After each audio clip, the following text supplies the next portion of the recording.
Hi అండి, నమస్తే. Welcome to శ్రీస్ kitchen. ఈరోజు వీడియోలో మల్లెపూ లాంటి తెల్లటి నోట్లో వేసుకుంటే కరిగిపోయే దూది లాంటి ఇడ్లీలను హోటల్ స్టైల్లో ఎలా తయారు చేసుకోవాలో చూద్దాం. ముందుగా ఒక గిన్నెలోకి 3/4 గ్లాస్ మినపప్పును తీసుకుంటున్నాను. ఇందులోకి 1 టీ స్పూన్ మెంతులు వేసుకొని 2-3 టైమ్స్ నీట్గా కడుక్కోవాలి. మరొక గిన్నెలోకి ఏ గ్లాస్తో అయితే పప్పును తీసుకుంటున్నామో అదే గ్లాస్తో 3 గ్లాసుల రైస్ని తీసుకోవాలి. ఇక్కడ నేను రేషన్ రైస్ని తీసుకుంటున్నాను. ఈ రైస్తో ఇడ్లీలు చాలా మెత్తగా వస్తాయి. ఈ రైస్ని కూడా 3-4 టైమ్స్ నీట్గా కడుక్కోవాలి. వాటర్ అనేది ట్రాన్స్పరెంట్లో కనిపించాలి మనకి.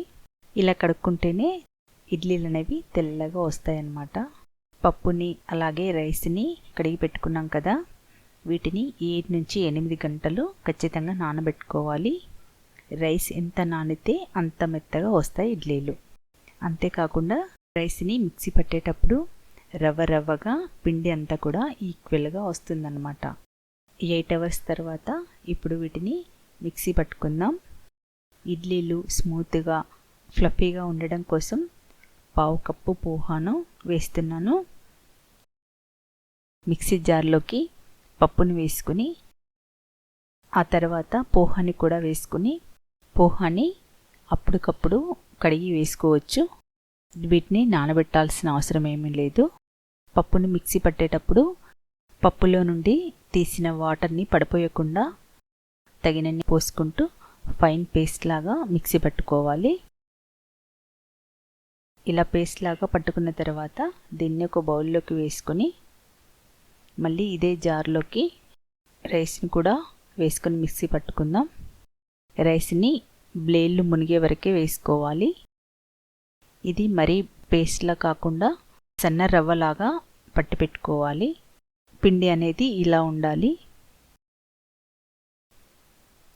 ఇప్పుడు ఇందులోకి 1/2 టీ స్పూన్ సాల్ట్ వేసుకుంటున్నాను.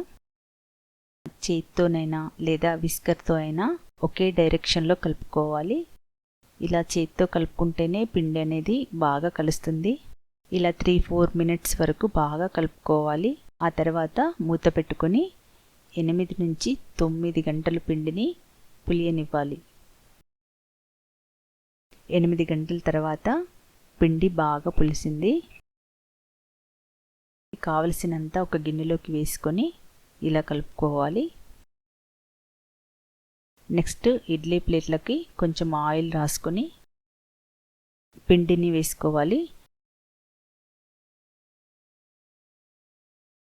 ఇడ్లీ ప్లేటు ఒకదానిపై ఒకటి పెట్టేటప్పుడు ఇడ్లీ పిండి ఉన్న చోట పైన ప్లేట్ హోల్స్ వచ్చేలా చూసుకోవాలి. అప్పుడు ఒకదానికొకటి అంటుకోకుండా ఉంటాయన్నమాట.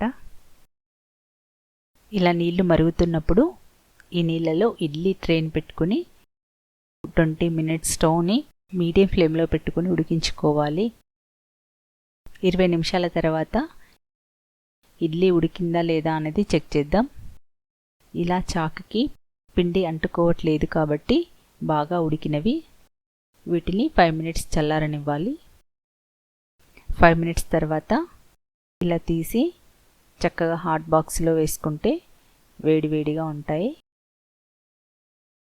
ప్లేట్కి కూడా అంటుకోవడం లేదు. చూడండి తెల్లగా చాలా ఫ్లఫీగా వచ్చాయి.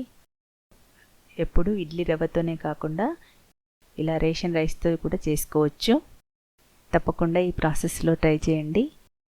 ఈ వీడియో నచ్చినట్లయితే లైక్ చేయండి, షేర్ చేయండి, సబ్స్క్రైబ్ చేసుకోవడం అస్సలు మర్చిపోకండి.